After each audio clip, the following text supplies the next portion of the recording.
Buenas tardes, nuevamente, bienvenidos a este ciclo de charlas de la Vicerrectoría Académica que impulsa este programa que se llama Filosana.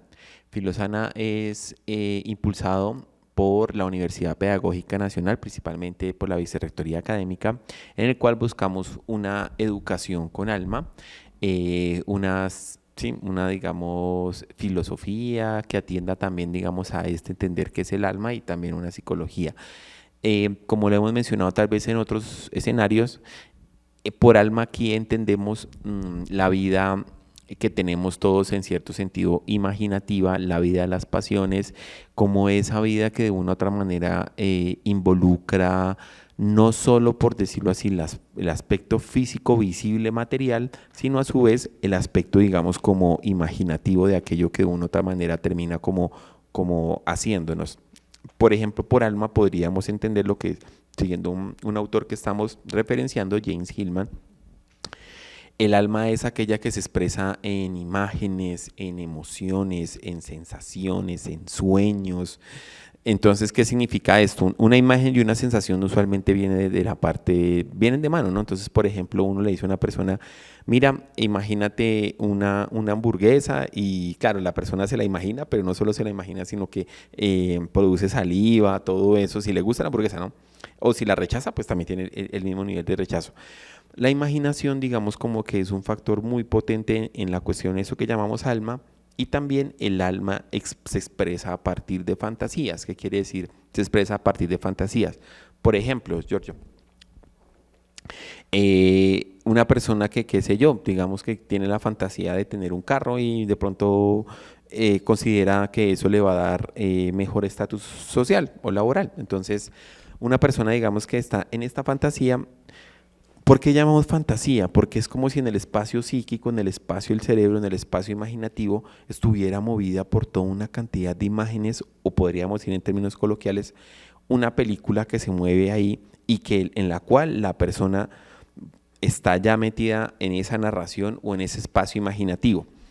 A eso hacemos, digamos, referencia con alma, también a la vida, las pasiones, ¿no? La ira, los celos, el rencor, la esperanza, el amor, la muerte, que hoy vamos a trabajar algo de esto, hace parte de eso que llamamos alma, ¿no? Esta visión es inspirada, digamos, en parte ya en el pensamiento neoplatónico, pero que tiene mucha más fuerza, digamos, contemporáneamente con Freud, con los psicoanalistas, y digamos que en este caso la línea sería Freud, Jung y Hillman, y aunque en el pasado ya habían trabajado con la imaginación, me parece a mí que de una manera un poco más amplia y como con más, no sé, como con más fuerza, por decirlo así. En la contemporaneidad con el psicoanálisis y todo esto, digamos, se ha tomado en cuenta el poder de la imaginación en nosotros. Hoy vamos a trabajar una temática que es un poco compleja, solo queremos mencionar la postura de un autor, lo que interpretamos, lo que entendemos y cómo él nos propone, nos propone un camino para abordar un tema que es muy complejo, que es el tema del suicidio. Vamos a estar hablando de unas partes que él llama el suicidio y el libro que se llama El suicidio y el alma, si no estoy mal, publicado en 1969, si no estoy mal, en el 64. Y digamos que aborda este tema del suicidio. James Hillman es psicólogo, psicoanalista, ¿cierto? Un psicólogo profundo, lo mismo se denomina, creador de la escuela o de unas corrientes, para mí, filosófica y para algunos psicológica, que se llama psicología arquetipal. Entonces nos va a proponer cómo, utilizando una de sus frases, en unos años después de su reflexión, va a decir, el suicidio es arquetipal, es atemporal, le ocurre a niños, le ocurre a adultos, le ocurre a ancianos y le ha ocurrido, parece ser que desde los orígenes de la humanidad hasta el presente hay otras especies que también se quitan la vida. Entonces, pareciera ser que no es un fenómeno, es un fenómeno que se expresa en lo humano, pero no es solamente humano. Vamos a tratar, digamos, de mencionar cómo es que este autor nos propone una visión tanto terapéutica, pero también una visión de lo que es el suicidio. Y anunciándolo, el suicidio tiene una fantasía que es la fantasía de morir. Aquí la palabra fantasía es, como les venía contando, un movimiento que hace la psique, el alma, en el cual, digamos, por decirlo así, algunos se proyecta, en otros... y digamos que trataremos de abordar este tema tan complejo. Nosotros queremos dar una perspectiva educativa y psicológica del tema, perdón, más que psicológica, filosófica y educativa del tema.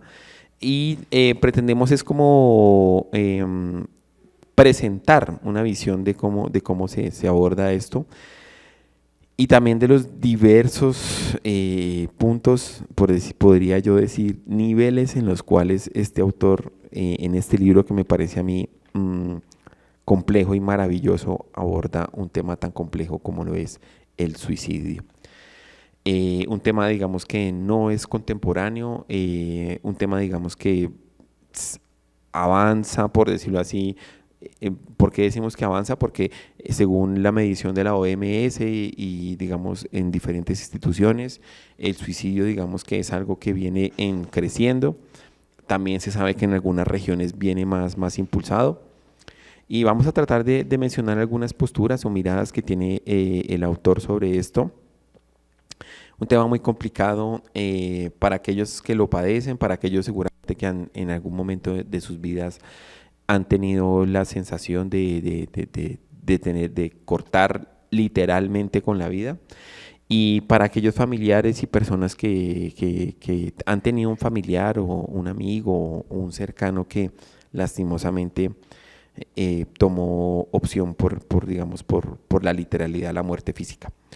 Es un tema que nosotros queremos abordar también pues con mucho cuidado, detenimiento y sobre todo pues ofrecer una lectura educativa en la cual digamos el padecimiento humano es algo que a pesar de que se niegue, porque podemos ver en las redes sociales por lo menos y en la cultura en general cómo se niega el padecimiento a partir de los logros y éxitos que se deben de, pues digamos que se deben de lograr, estructurados ya por una visión, pero queremos también extender una visión y proponer que no están solos. Por lo menos aquí desde Filosana, en la Universidad Pedagógica Nacional, hay un espacio en el cual hay una apertura al tema y un diálogo y siempre tal vez uno de los problemas que ya vamos a categorizar es que la persona con esta, digamos, con esta fantasía del suicidio hay veces no habla o está, por decirlo así, demasiado presionada por las fantasías que esta transformación. ¿Por qué decimos transformación? Ya, digamos, vamos a decir por qué, pero queremos abordar hoy esta temática con el debido respeto y con el debido cuidado y como lo mencionamos y repito, tiene como fin una postura didáctica y una postura sobre todo como podría ser hasta especulativa y en cierto sentido solo como una actividad divulgativa. ¿Cómo lo ves, Giorgio? ¿Qué opinas? Camilo, muchas gracias nuevamente por tu invitación, por hacer parte de este espacio tan significativo. ¿Sí? Es importante, pero más allá de significativo y va más allá de un mero logro, sino que se siente que lo pone uno a pensar en la realidad de la vida. También un saludo a todos los asistentes y a todas las personas que van a ver este programa, a Edgar, que siempre está apoyándonos a nosotros, y a la Subdirección de Recursos Educativos por este espacio. Por este espacio. Bueno, este es un tema complicado, es un tema que se ve en todo el mundo, que las culturas lo perciben de formas diferentes, sin embargo, en todas tiene un halo de, ya sea en mayor o menor intensidad, un halo de tabú. Y es una apuesta muy interesante que hay que hacerse, porque sí es un tema delicado, pero es un tema que se tiene que hablar. De hecho, entre más delicado es el tema, más se debe hablar del mismo. Obviamente con respeto, con mesura, abiertos al diálogo, pero sí, hay que hablar. Entonces estoy muy contento por esta invitación. Bueno, vamos a entrar en materia y vamos a ver qué es lo que nos propone inicialmente este autor. ¿Y por qué debe ser la psicología la que debe abordar un tema? Bueno, la psicología que ellos proponen, una psicología profunda, porque debe ser, más que por qué, es, es como la psicología es la que en cierto sentido puede entrar a un tema como el suicidio. El autor nos plantea lo siguiente y es cómo todo conocimiento humano es ante todo un conocimiento metafórico, ¿cierto? Y cómo todo conocimiento metafórico se mueve en sus metáforas raíces o sus metáforas bases. Voy a utilizar otro pensador, más bien uno vitalista, que se llama Nietzsche, muy famoso, Friedrich Nietzsche, que va a proponer lo siguiente como teoría del conocimiento, ¿no? ¿A qué se le llama teoría del conocimiento? Se le llama teoría del conocimiento a aquella que fundamenta y dice la posibilidad que tenemos los humanos de realmente poder conocer algo.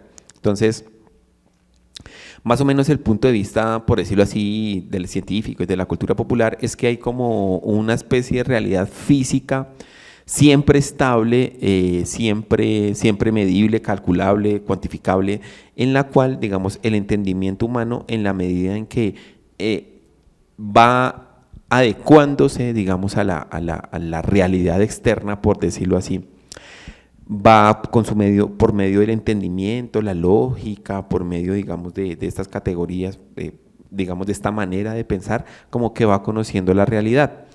Y obviamente está el lenguaje que lo que hace es reproducir, en cierto sentido, trata de imitar lo que denominamos como realidad física. Es algo así como que podríamos decir que lo que llamamos realidad siempre está estable, concreto, y nosotros, como vivimos constantemente ahí, como que no, por decirlo así, no nos damos cuenta de cómo es que estamos viendo el mundo.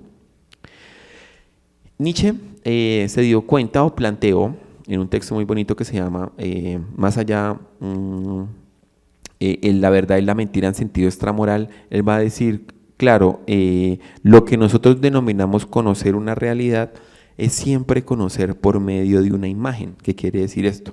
Por ejemplo, en este momento yo veo acá, ¿sí? Una mesa, veo a Edgar, el escenario, pero lo veo a partir de una imagen, ¿cierto? Y es después, digamos, de que el lenguaje trata de fijar esa imagen.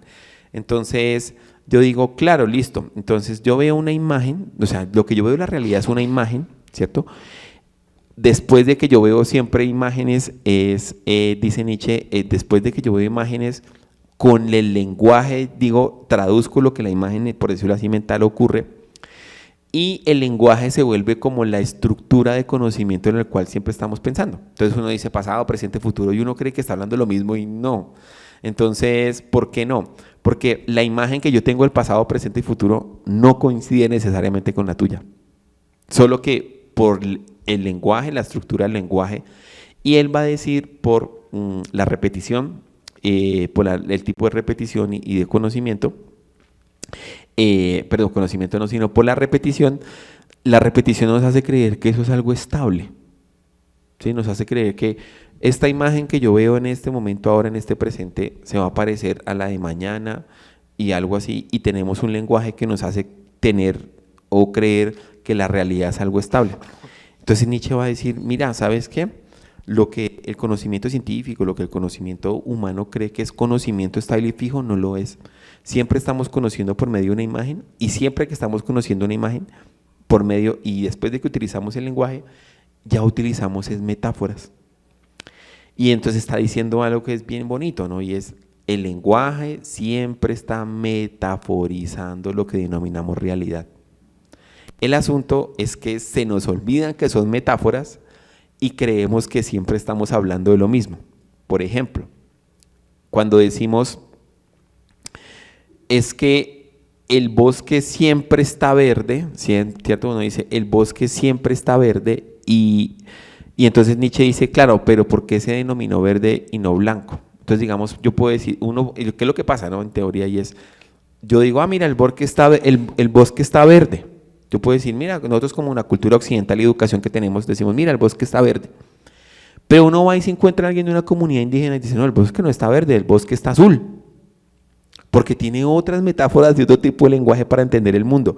Y no ve lo mismo, porque digamos, por ejemplo, no ve alguien de una comunidad indígena, digamos del interior y eso, no ve o sea, el árbol no es algo, qué sé yo, como para nosotros que tiene madera, hojas y que está alimentado por el sol a partir, digamos, de la radiación y que viene la clorofila y todo eso, no. El árbol para ellos es otra cosa. Y entonces, claro, si uno se da cuenta, uno está metido en un marco de entendimiento, que es un marco de entendimiento metafórico, que por el uso del lenguaje cotidiano y por el uso, digamos, de la repetición, creemos que es el único y es el único real. Pero Nietzsche nos dice, siempre estamos conociendo el mundo metafóricamente, ¿cierto? Hillman va a coger, no por ese camino, no por el camino de Nietzsche, sino que se me ocurre a mí explicarlo por este lado, y va a decir, mira, ¿sabes qué? Siempre estamos conociendo el mundo metafóricamente, utilizando figuras literarias, o inclusive el mismo Borges, que va a decir, siempre estamos conociendo ficciones metafóricas. ¿Qué pasa? Que siempre que conocemos o tenemos alguna cuestión de conocer, conocemos por medio de una metáfora, y lo que pasa es que se vuelven metáforas raíces o metáforas bases de entendimiento. Entonces coloco un ejemplo. Cuando tú hablas con un abogado, te aseguro que él tiene unas metáforas raíz para entender el mundo. Y no va a ser las mismas metáforas raíz que hablar con un contador. Y no va a ser las mismas metáforas raíz que si tú quieres hablar con un banquero. Y no va a ser la misma metáfora raíz que si tú quieres hablar con un judío. Como que cada uno tiene su metáfora raíz para entender el mundo. Entonces lo que nos propone Hillman es que el alma, la psique, bueno, aquí hacemos una decisión ahorita que él propone, el alma conoce el mundo por medio de metáforas, solo que hay unas metáforas que en algún momento se vuelven unas metáforas raíz que permiten entender todo. No sé si me hice explicar, es un poco complejo, pero trato de proponer o de llevar a cabo como el autor nos dice que el alma conoce el mundo por medio de metáforas. Y hay unas metáforas que en cierto sentido se vuelven como orientativas para entender lo que denominamos realidad, naturaleza, cosmos, mundo. Más o menos esa es la cuestión, inicialmente. Sí, suena un poco enredado, pero es bastante claro. Sí, y tiene mucho que ver con el tema pues, de la memoria y del alma del mundo. Efectivamente, nuestros conocimientos no surgen de la nada y tienen toda una tradición que va detrás de ella. Entonces, pues hay palabras que dependiendo nuestra profesión o nuestra cultura o nuestra edad incluso, las tomamos de una forma diferente. Ahí estamos también con Wittgenstein y todo esto de los juegos de lenguaje. Sí. Pues podemos poner, por ejemplo, el caso de una palabra como bizarro, que su sentido original es de fuerte, pero como la adaptamos de bizarro, de Superman, ahora lo decimos como si fuera algo raro. Pero el significado original en español es de fuerte. Pero bueno, podemos ir a cualquier ciudad con centro colonial de nuestra Latinoamérica. Y por ejemplo vemos que no se escribía con J, sino con X. La J vino de los árabes. Entonces, todo esto viene para decir que efectivamente nuestra visión se ve permeada por diferentes factores. Y pues, yendo al caso del tema de la vida, de cómo vivir la vida, o incluso el hecho de quitarnos la vida, también batalla y se ve permeado por todos estos factores, por nuestra profesión, por nuestra cultura, por nuestra edad, por nuestros amigos, por nuestro sistema social en el que vivimos, si hay un mayor abrazo hacia la muerte o si la muerte es más bien lejana. Por ejemplo, en la música folclórica colombiana, sí hay temas de la muerte, pero la muerte es un tema que se habla muy poco. Yo creo, y puedo equivocarme, aunque sé que si me equivoco no me equivoco por mucho, un 1 o 2% de la música colombiana folclórica de los diferentes ritmos hablará de la muerte. De pronto un poco más, pues sí, los bullerengues y eso, porque son también utilizados en más rituales, ¿sí? Pero del vallenato, de la carranga, la muerte no es un tema que atraviesa constantemente nuestra realidad. Entonces, cuando vamos a hablar de eso, tenemos que estar conscientes de que hay mucho más atrás de un hecho, un acto, sino hay toda una estructura social, laboral, económica, cultural. Vamos a arrancar como tú lo acabas de mencionar, más bien un poco al revés, y es, queremos como, ya va para, digamos, como cerrar esta primera parte de lo que como el marco de entendimiento que él propone es algo así como que siempre estamos conociendo el mundo a partir de una metáfora raíz, es decir, a partir de un significado que tenemos del mundo, y ese significado de una u otra manera es el que nosotros creemos que es la realidad, ¿no? Pero la realidad es mucho más compleja que el significado que nosotros podamos tener. Y acabas de mencionar algo muy interesante que el autor menciona, y es la cultura que niega la muerte. La cultura que niega la muerte es una cultura que niega la muerte por una tradición también religiosa. En este caso, la tradición cristiana. ¿Y por qué hay una negación de la muerte? Mira, hay una negación de la muerte en la tradición cristiana, pero eso pasa en la cultura. ¿Y por qué en la cultura hablar de la muerte es un tabú? No se habla. Es que es muy raro que alguien hable de la muerte. Entonces, no se habla de la muerte, más o menos también, porque es que ha pasado lo siguiente, ¿no? Por lo menos lo que propone el autor y lo que podemos más o menos tematizar es que, claro, en el cristianismo, el suicida atenta contra el primer mandato, uno de los mandatos divinos, y es que un ser humano no se puede quitar la muerte. ¿Por qué? Porque la vida le pertenece a Dios, la vida tuya y la vida en general de todos. Y aquel que atenta contra su propia vida está atentando contra un mandato divino. Qué carga.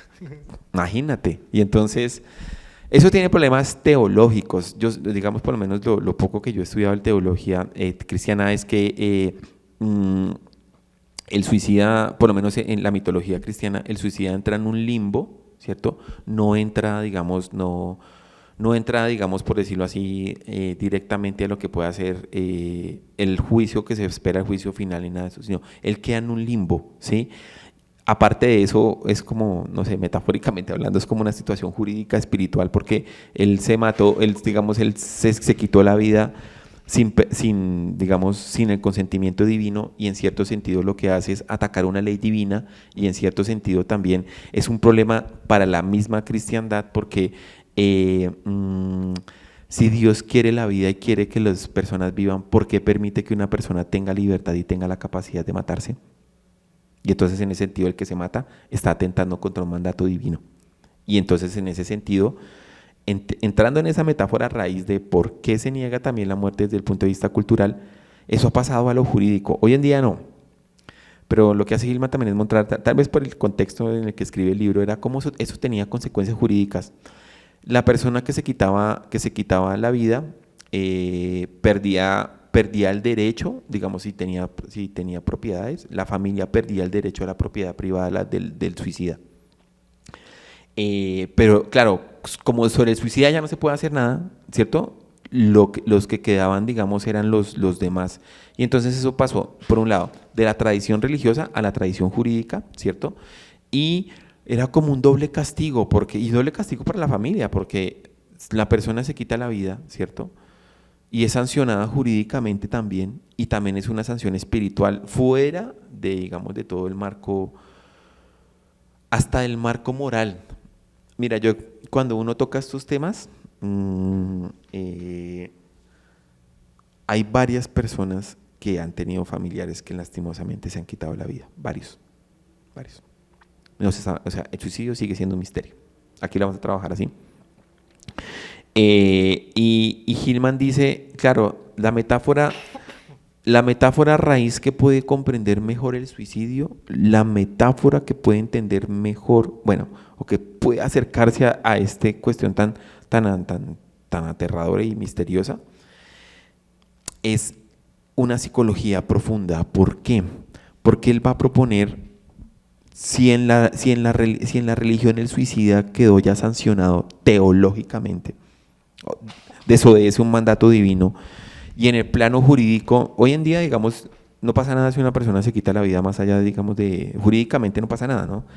Pero antes sí tenía su sanción jurídica, pero también nos dice algo que es bien interesante, dice, la medicina, la medicina trata de evitar que la persona se quite la vida. Hoy en día, digamos, con tratamiento farmacéutico, todo, ¿sí? El psicológico también.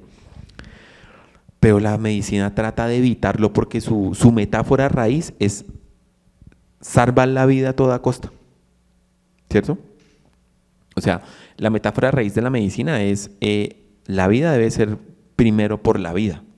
Entonces, por eso digamos que ha sido la cuestión de la eutanasia, bueno, que no entremos en ese tema, pero digamos que se menciona. Y Hillman también dice, claro, otros que trataron de investigar la cuestión del suicidio fueron los sociólogos, el primero Emily Durkheim. Entonces, Emily Durkheim más o menos lo que propone es que, curiosamente, en sus estudios que él hace, digamos, es el primer sociólogo que hace un estudio sobre el suicidio, o lo que él plantea es que las sociedades modernas, modernas me refiero a sociedades capitalistas que arrancan más o menos en el siglo XVIII, XIX, ¿sí? Proponen un estilo de vida que en últimas para algunas personas es imposible de sostener y que encuentran ellos como salida a ese modelo sociológico el suicidio, ¿cierto? Entonces Hillman nos está diciendo, mira, ya como retomando, entonces dice, mira, la sociología ha tratado de comprender el fenómeno, pero entonces lo comprende a partir de su metáfora raíz, que es la sociedad, y entonces Durkheim en ese marco, ¿cierto? Su marco de entendimiento es la sociedad capitalista y dice, mira, debido a la sociedad capitalista, algunas personas no son, demasiada sociedad es muy complejo para un individuo, termina matándose. Tenemos la metáfora de la medicina, que la medicina trata de evitar el suicidio lo que más se pueda, y tenemos la metáfora teológica que tiene consecuencias espirituales, pero no entra en el tema del suicidio, de qué ocurre en el suicida, ¿sí? Entonces Hillman nos está diciendo acá, y él lo que va a decir, yo lo que propongo es que los que pueden entrar al tema del suicidio, trabajar con el suicidio, son los psicólogos y los psicólogos profundos. Para él, psicólogos profundos vienen de Freud, Jung, bueno, y parte de la psicología que él propone. ¿Y por qué dice que este tipo de psicólogos? Porque es que este tipo de psicólogos entran a trabajar con la metáfora que está viviendo, perdón, con la fantasía que está viviendo el suicida, y la fantasía que está viviendo el suicida es la fantasía de la muerte. La fantasía de la muerte, lastimosamente la muerte.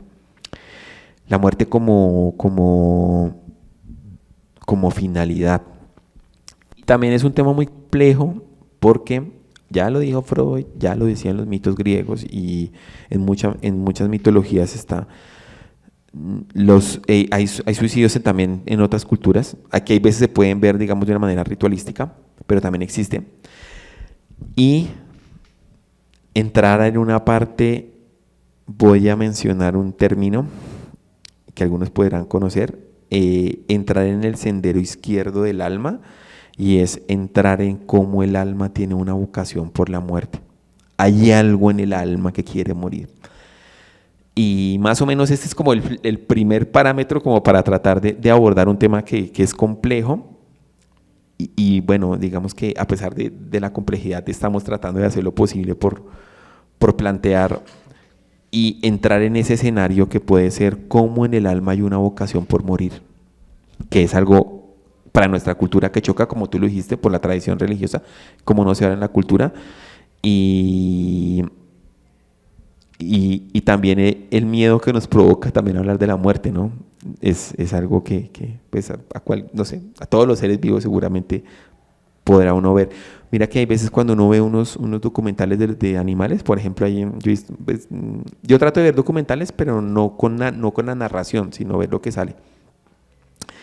Y por ejemplo hay la famosa la viuda negra que se traga, digamos, el que la va a embarazar, digamos, la araña macho.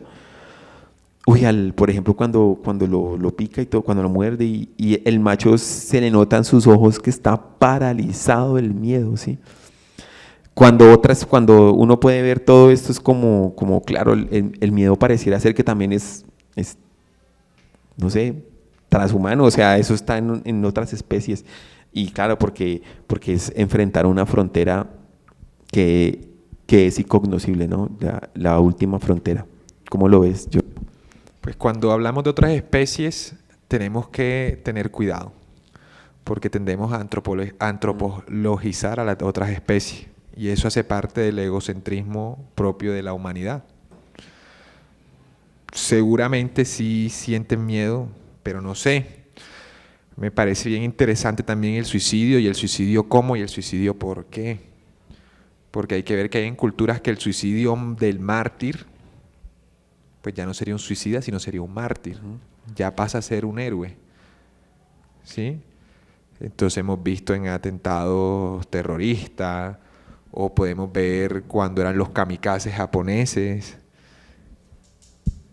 Pues a diferencia es que ese suicidio tiene como intención llevarse más personas consigo, ¿no? Pero pues también hay que ver las diferentes puntos, los diferentes cortes que tiene ese suicidio. O sea, en nuestra cultura, o las culturas occidentales, o que son muy cercanas a las culturas occidentales, relacionamos el suicidio con el perdedor, ¿sí?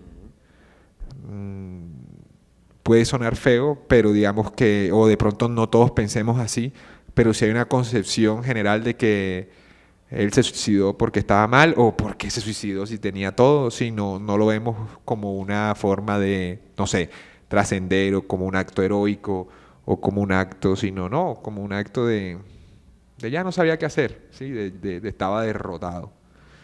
Y efectivamente por eso es que hay que hablar del tema, porque muchas veces por el mismo pues miedo, el mismo tabú, eh, nadie habla. Entonces por eso yo, al contrario de Hillman, creo que eso no es solo para los psicólogos profundos. De hecho me parece un poco defender un poco su carrera.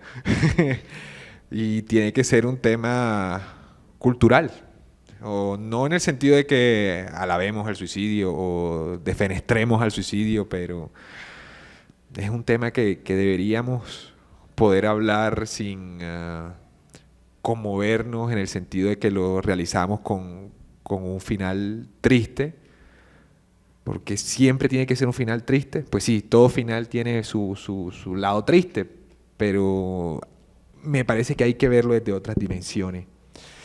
Y por otra parte, pues ya eso lo hemos venido hablando, el ser humano siempre ha tenido un gusto por, o cierto morbo también a veces por el final, ¿sí? El fin de todo, el fin del mundo, el fin de... empecé a estudiar, cuándo empieza la carrera, empecé a trabajar, cuándo llegan las vacaciones, empecé las vacaciones, cuándo vuelvo a entrar otra vez. Sí, entonces el tema del fin, obviamente en este caso del suicidio, es un tema que hay que hablarlo, y no tener miedo de equivocarse.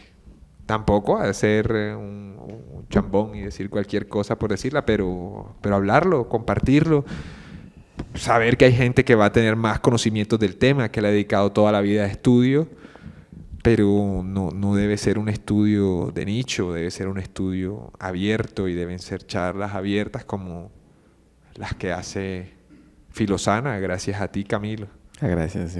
Y bueno, ya los que nos acompañan. Lo que pasa es que yo tendría que hacer una distinción en lo que tú acabas de mencionar, y es, digamos que hay suicidios, digamos, por ejemplo, el kamikaze o el mártir tienen un propósito, ¿cierto? Como que ya tienen su muerte ya en cierto sentido está dirigida a una finalidad con propósito. No, digamos que en este caso aquí se refiere como la finalidad del suicida, que por lo menos en el que estamos trabajando, es la muerte de sí por sí. O sea, no hay una finalidad más, ¿sí? Entonces, No podría ser dejar de sufrir, o agotar el aburrimiento. lo que más o menos va a proponer el autor es que en la muerte, bueno, en la fantasía del suicidio, en la muerte, lo que hay es una necesidad del alma por transformación, por la transformación. El asunto es que, ¿qué pasa? El suicida no alcanza a diferenciar esa transformación desde el plano psicológico al plano literal. Entonces digamos que cuando llega la muerte literal es cuando estuvo ya demasiado, sus fantasías de muerte llegaron a un punto tan literal que se quitó la vida. Porque cuando él trabaja con las personas que tienen las fantasías de suicidio, dice lo siguiente, no sé si encuentre la cita, ahorita la trato de buscar, pero él dice algo así que cuando se está en terapia con el suicida está hablando como de un problema religioso, o un problema existencial, o un problema humano, bueno, un problema hasta metafísico, y es, ¿será que existe algo después de esto o será que no? ¿Sí? Y entonces es como una especie, entonces él lo que dice es como que pareciera ser que el suicida se está moviendo por un lado en, tengo que terminar con esto sí o sí, para ver qué pasa, o tengo, como que tú acabas de decir, tengo que terminar con esto porque esto no es nada, o sea, aquí no hay nada y después no hay nada, entonces si todo es nada, pues de una vez, pero eso es una fantasía psíquica, ¿sí? O sea, son las imágenes en las cuales el alma se está presentando a la persona, al individuo concreto, ¿sí? Entonces el alma lo está inundando de imágenes diciéndole, puede ser que no haya nada, y lo que pasa es que, digamos como que el individuo o la persona está demasiado emparentado con esas fantasías, ¿sí? Y entonces está demasiado ligado, ¿sí? Como un ejemplo que uno puede colocar es, por ejemplo, los celos, lo que llaman una persona celotípica. Está demasiado ligada a la persona celotípica que le son infiel, ¿sí? O sea, y por más que la pareja le diga, no pasa nada de eso, el celotípico está demasiado metido en eso, ¿sí? Y va y la persigue, no sé, eso puede llegar al punto literal de matar a la otra persona, así decir, bueno, o sea, como estoy tan inundado de esto, yo prefiero que usted no sea de nadie, o sea, no va a ser para nadie y tampoco para mí, que esos son los casos bien extremos, ¿no? Más o menos pasaría con algo acá similar. Entonces, ahí tendríamos también esa visión de mundo. Lo que pasa es que la visión la plantea la psique, el alma. O sea, el alma es la que plantea la visión, ¿sí? Ella es la que ella es la que te dice a ti, ve esto, ve aquello. O sea, ella tiene esa autonomía. Lo que pasa es que nosotros, aquí lo que se pelea de fondo es una idea bien fuerte y es que no hay libertad. Porque, exacto, me parece bien curioso, y perdón por interrumpirte, pero creo que me parece interesante traerlo al tema.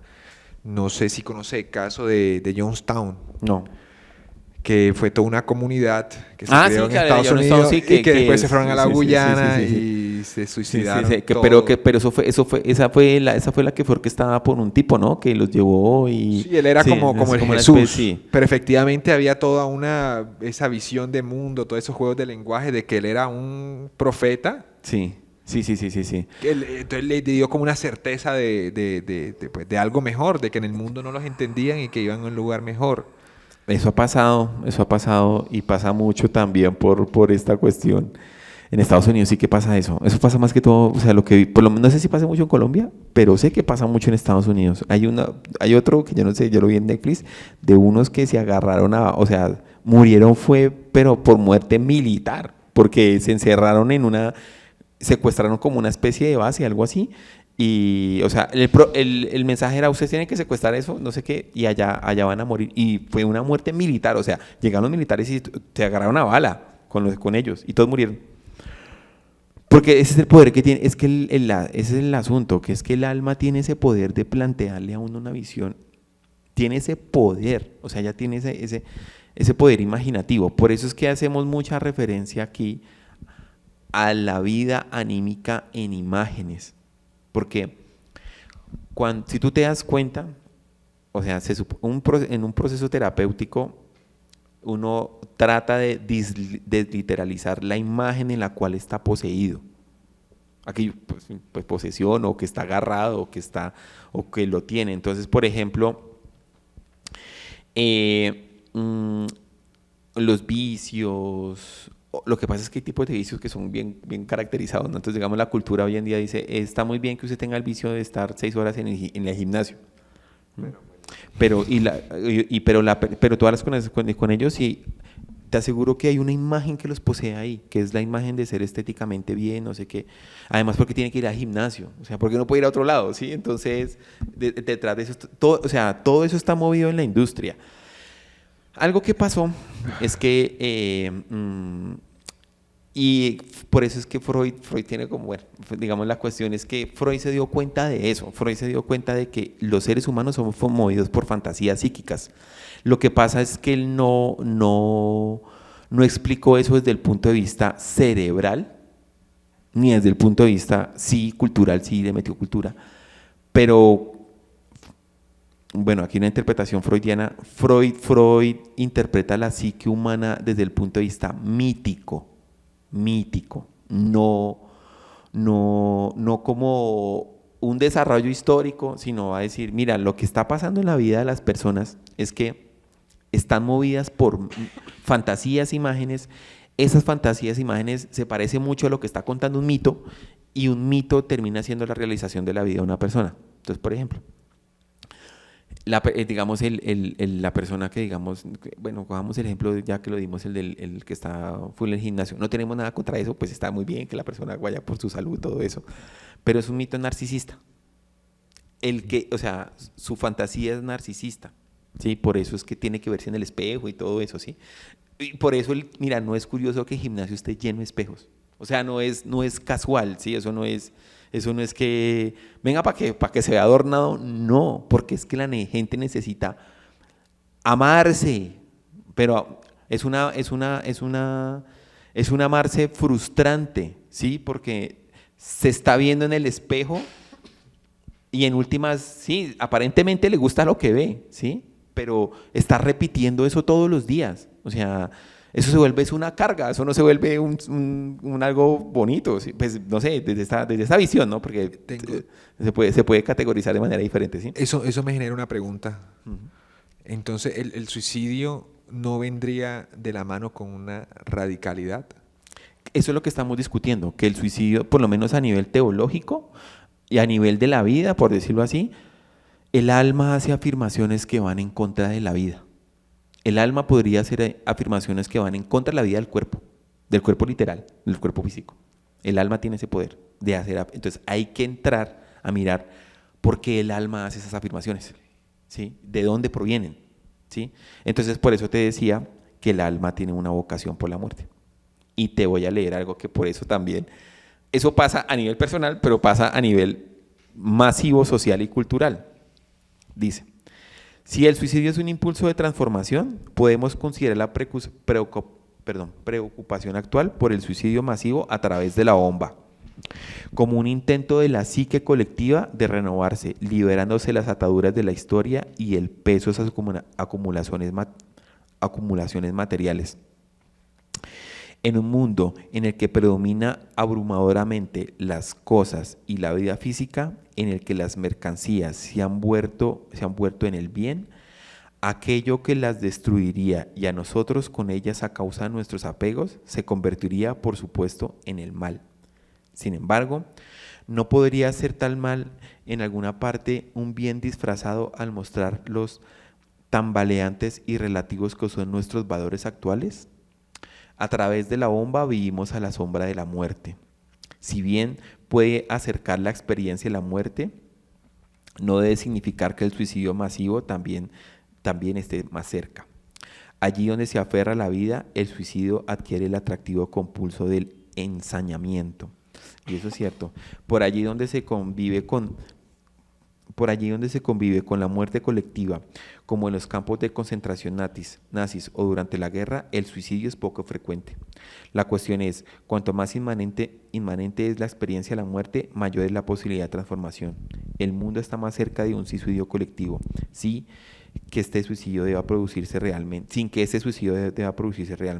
Lo que debe ocurrir es si el suicidio realmente no llega a ser una experiencia de transformación colectiva.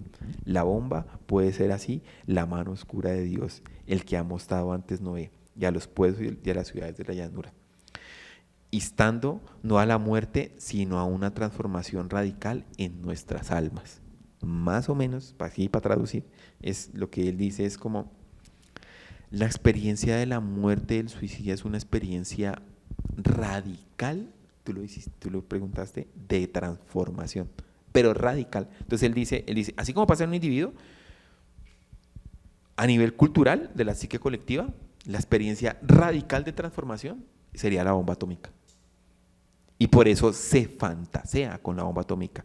Y por eso muchos llegan y dicen, hombre, ¿sabes qué? Pues ya que manden bombas atómicas, esto está mal. O sea, empecemos de cero. Yo he visto algunos budistas, bueno, no sé si por la tradición o por qué, pero dicen, de una vez que lance la bomba atómica, de una vez. O sea, sí. Y está la otra cara, los burgueses que quieren, o sea, como es que eso es cierto, aquí el que quiere la vida en cierto sentido tiene un ensañamiento como malévolo sobre la vida, bueno, malévolo o perjudicial, y es, por ejemplo, tú miras los ricos más ricos y hay muchos estudios que dicen, y que una vez lo citamos también, y era, los más ricos lo que más temen es a morir, o sea, y por eso, pero no le temen tanto a morir, sino a perder su riqueza, por eso cuando pierden la riqueza se matan, porque su vida está ensañada en ese bien que es la riqueza.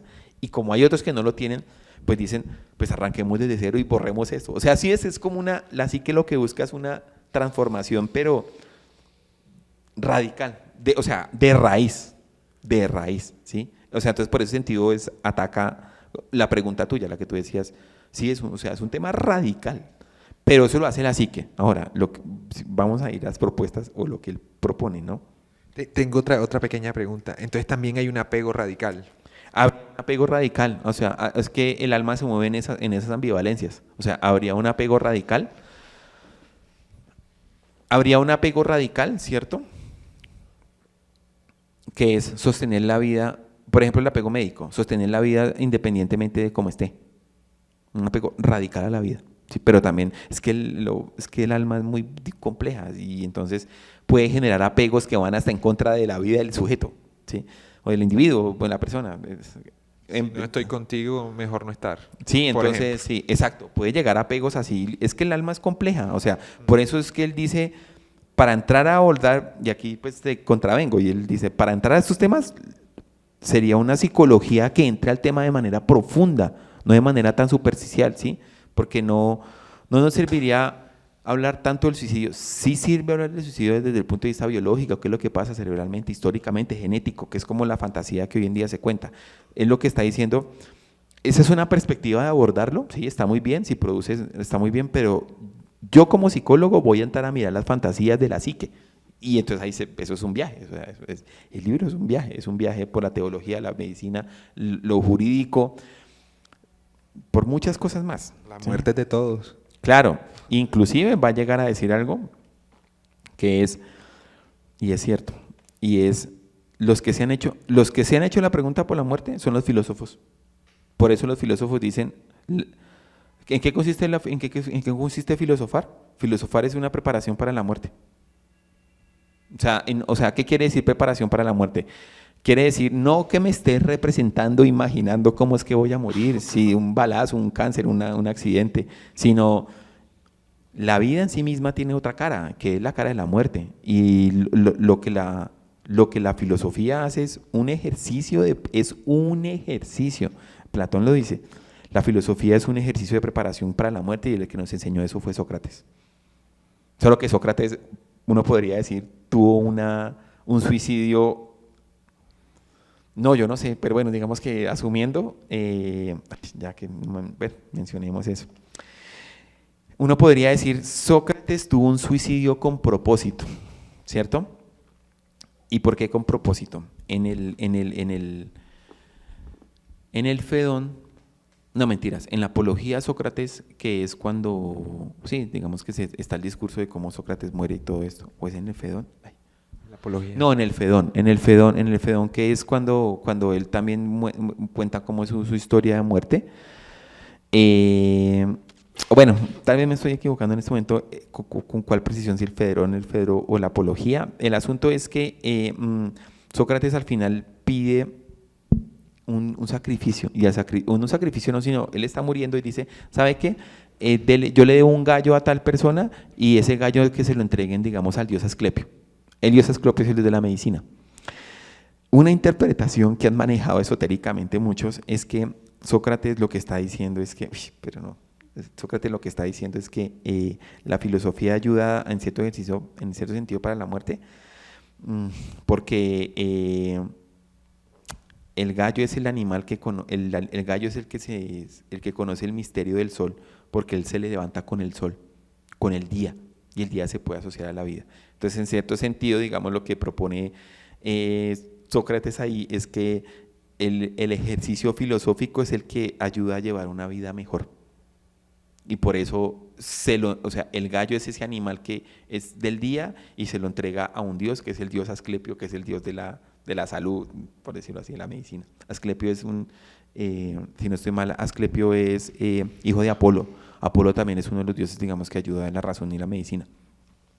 Entonces, como está diciendo más o menos es que, en cierto sentido, cuando uno filosofa o el ejercicio de la filosofía es un ejercicio de tratar de llevar una vida para la muerte, no una vida para más vida, porque como lo leíamos ahorita, una vida para más vida, ¿sabes qué trae? Cosas perjudiciales. Claro, pues afectar la vida y la salud son de alguna forma dos enemigos, porque quien está completamente sano en vida, no existe ese estado de estar sano. De hecho, el estado normal es de tener algún tipo de enfermedad, sea pequeña, sea grande, una gripa, un malestar, un dolor del alma. O podríamos decir que el estado de vida que tenemos nosotros es en sí mismo la enfermedad. Porque el estado de vida que nosotros tenemos, en últimas, termina envenenando a los humanos y termina envenenando a millones de especies más y termina sacrificando a humanos, especies y a planeta entero. O sea, por eso algunos van a tener esta fantasía de que, hombre, que lancen las bombas atómicas ya porque es que esto está mal. Algunos, ¿no? Algunos van a decir, esto hay que acabarlo, ¿no? No todo. Porque claro, es como la psique se está expresando. Uno de los que también había dado en cuenta de cómo, de cómo, de cómo hay culturas, como tú lo mencionabas, hay culturas que viven también para los muertos. Heidegger va a decir una frase y es, el muerto no muere para él, el muerto muere para nosotros. Y claro, eso es cierto. Y eso es muy cierto. Los muertos mueren para nosotros. Y entonces dice aquí citándola, ¿no? Dice, en otras culturas no occidentales donde se presta más atención a la psique, al alma, donde su tratamiento constituye una parte importante de las preocupaciones de todo hombre, las almas de los muertos se tienen en cuenta regularmente y se consideran plenamente su suerte con la oración, con el culto a los antepasados, con la observación ritual y a través de las almas gemelas, los tocayos, los descendientes y los amigos. La comunicación con los muertos continúa. Nuestras almas les afectan. Lo que hacemos con nuestras almas influyen en el progreso de las suyas. Sus almas siguen en proceso. Nos encontramos con ellas en forma de retornados sueños y a través de nuestras propias imágenes que no pueden vivir sin algún familiar, que viven especialmente en aquellos que estuvieron más implicados con una historia anímica, con una historia del alma. Nuestro estilo de vida niega la muerte.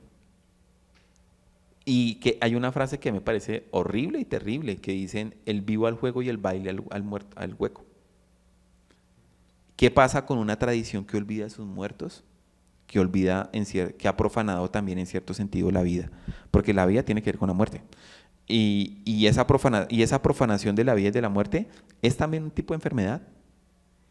¿Sí? O sea, mira, la gente se muere sobre todo, parece ser por lo que he leído últimamente, muere sobre todo de enfermedades cardíacas, de aquello que afecta sobre todo el corazón. Sí, ¿Sí? ¿Sí? Causa principal. Sí, causas principales. De muerte. ¿Sí? Entonces, el tema del suicidio y el tema de la muerte es un tema muy complejo, pero es algo que siempre está ahí, ¿no?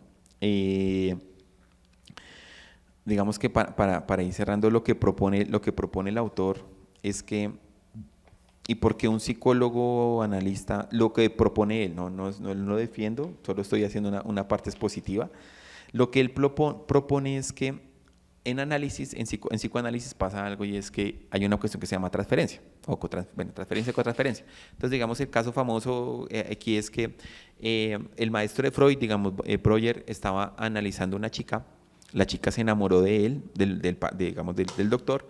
Entonces Breuer dice, por cuestiones éticas yo no la puedo seguir trabajando, entonces más bien que la trabaje usted, señor Freud. Entonces Freud dice, voy a trabajar contigo. La chica se enamoró de Freud, entonces Freud dice, eso, o sea, ella no se enamora no se enamora de la persona, se enamora del rol de la persona y él le hace transferencia, y lo que pasó con Breuer fue que le hizo cotransferencia. En psicoanálisis ocurre algo así, entonces ella le transfirió el enamoramiento a Breuer se terminó cotransfiriendo y se enamoraron, ¿sí? Fue como un proceso que hace el alma misterioso. Lo que él propone es que el psicólogo debe tener un pie dentro, por decirlo así, dentro del suicidio para entender cómo es que el otro se quiere, digamos, terminar su vida, pero también un pie afuera. Cita una cuestión que me parece a mí súper bonita en la tradición, pues es muy griego, pero él cita la famosa distinción Apolo-Dionisio. Apolo, digamos, es el dios de la claridad, de la luminicidad. Es, digamos, un matemático que dice, o las matemáticas son apolíneas, 2 más 2 es 4, eso no va a cambiar, ¿sí? Eso no va a cambiar. Mientras que propone, digamos, una figura terapéutica que puede ser Dionisio, y Dionisio es el dios que se involucra en la situación. Entonces, por ejemplo, en clase y yo propongo a la gente que cuando tenga que hablar de un tema serio, o que inclusive si está solo y está pasando por una situación seria, tómese unos vinos solo, o tómese unos vinos con la persona, y verá cómo cambia la situación. Hay como no involucrarse más, como que sale más. Lo que él propone es que el psicólogo en cierto sentido es una especie de psicopompo. Para la cultura griega hay figuras que viajan al inframundo. Uno de ellos es Hermes, otra es... ay, se me fue en este momento. Hay unos que pueden viajar al inframundo y entonces como que conocen ese misterio del inframundo, ¿sí? El inframundo aquí puede ser entendido como la muerte. Él lo que propone es que el psicólogo se involucre tanto con el paciente como para que entienda qué es lo que está pasando, pero también tenga un pie aquí afuera. Entonces lo que él propone es que en terapia lo que ocurre es que en algún momento la persona puede desliteralizar su muerte psicológica de una muerte física, y es cuando la persona sufre una transformación. Entonces, digamos, uno puede escuchar, digamos, algunas personas que pasan el tratamiento psicológico, digamos, del suicidio, y sí, muchos hablan de un proceso de transformación. Y sí, muchos, digamos, van a decir, yo soy otro. O sea, después de ese proceso, soy otro. O sea, ya no veo el mundo igual. Porque en cierto sentido también bajó y volvió, ¿sí? A nivel psicológico, simbólico. Bajó y volvió. Entonces, tiene una transformación en él y en ese sentido tiene una transformación en su entorno. Y ve otras cosas, ve otro mundo. Entonces lo que él propone es que en cierto sentido el analista, la idea es que tenga un pie allá y tenga un pie acá, y que en terapia la persona, el suicida, logre desliteralizar su muerte literal física para que haya como ese proceso de transformación, ¿sí? Uno podría decir a nivel cultural más o menos lo mismo. Tengo una pregunta que me surge, y ya hablando desde la perspectiva de Guattari, que no lo utiliza para estos temas, pero me quedo dudando, o sea, no tratarse tan en serio. Sí.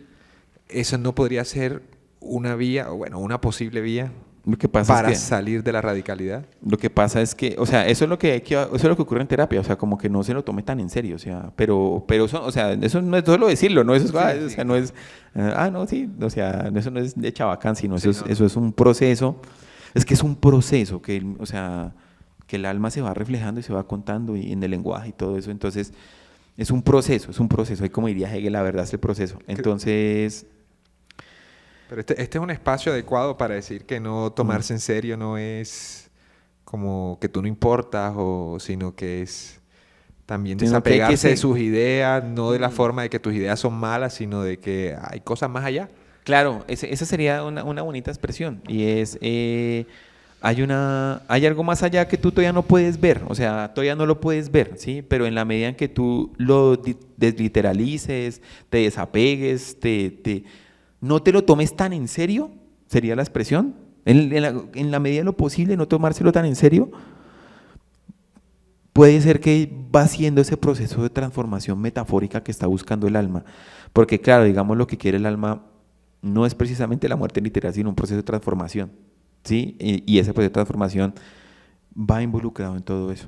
Digamos que uno podría decir, yo que he escuchado a algunos consultantes,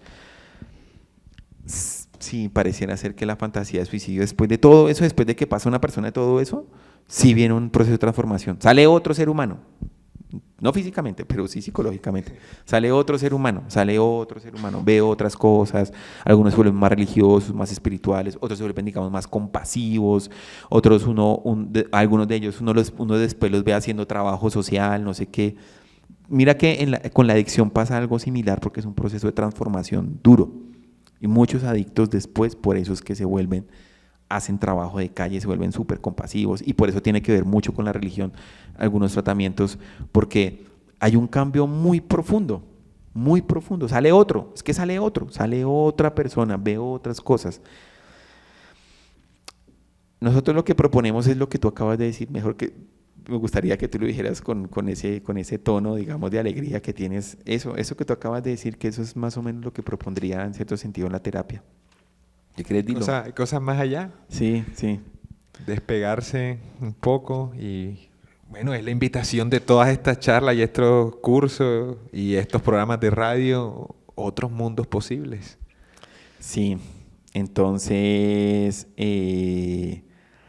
pues nada, invocar al dios Asclepio, que es también uno de los sanadores y que sale nuestra alma y aquellos que lo necesitan y de parte de nosotros saben que cuentan con un abrazo ayudo. Un brazo también de Giorgio, claro sí. Y pues este espacio tiene como fin sobre todo hablar de aquellos temas que tal vez no se hablan y sobre todo ofrecer una perspectiva que nos pueda ayudar, una perspectiva que pueda ser, digamos, en cierto sentido aliviadora para el alma y para aquellos que lo necesitan y saben que cuentan con nuestro apoyo aquí en Filosana, en la Universidad Pedagógica Nacional y contemos con el dios Asclepio también para que nos sane y pueda sanar los demás. Pues muchas gracias. Muchas gracias, Camilo. Muchas gracias a todas las personas que están viendo. Reitero mi agradecimiento otra vez a Edgar, a la vicerrectoría, a Permanencia, y a la subdirección de recursos educativos y a todos los oyentes y a todos los asistentes. Muchas gracias. Muchas gracias a todos. Y especialmente a ti, Camilo. No, a todos, gracias, muchas gracias.